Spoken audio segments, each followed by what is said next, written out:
DJ Kaushalya Yadav.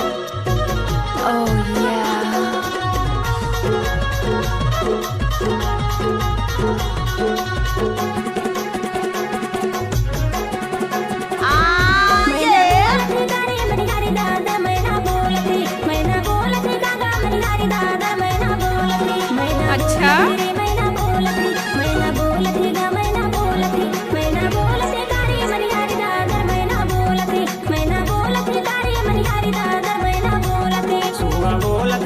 मधुर बोली सुआ बोलत है, सुआ बोलत है कारे मधुर बोली सुआ बोलत है, सुआ बोलत है रे सुआ बोलत है ना, सुआ बोलत है रे सुआ बोलत है ना, सुआ बोलत है कारे मधुर बोली सुआ बोलत है, सुआ बोलत। Mix by DJ Pintu Yadav, जिला डिंडोरी खुरपार वाले।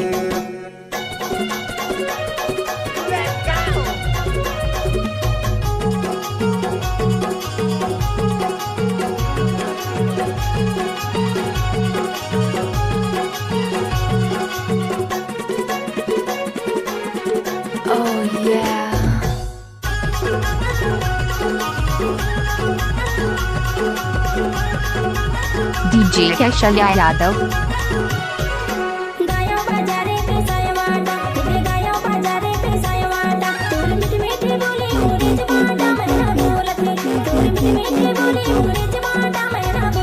Mix by DJ Pintu Yadav, जिला डिंडोरी खुरपार वाले।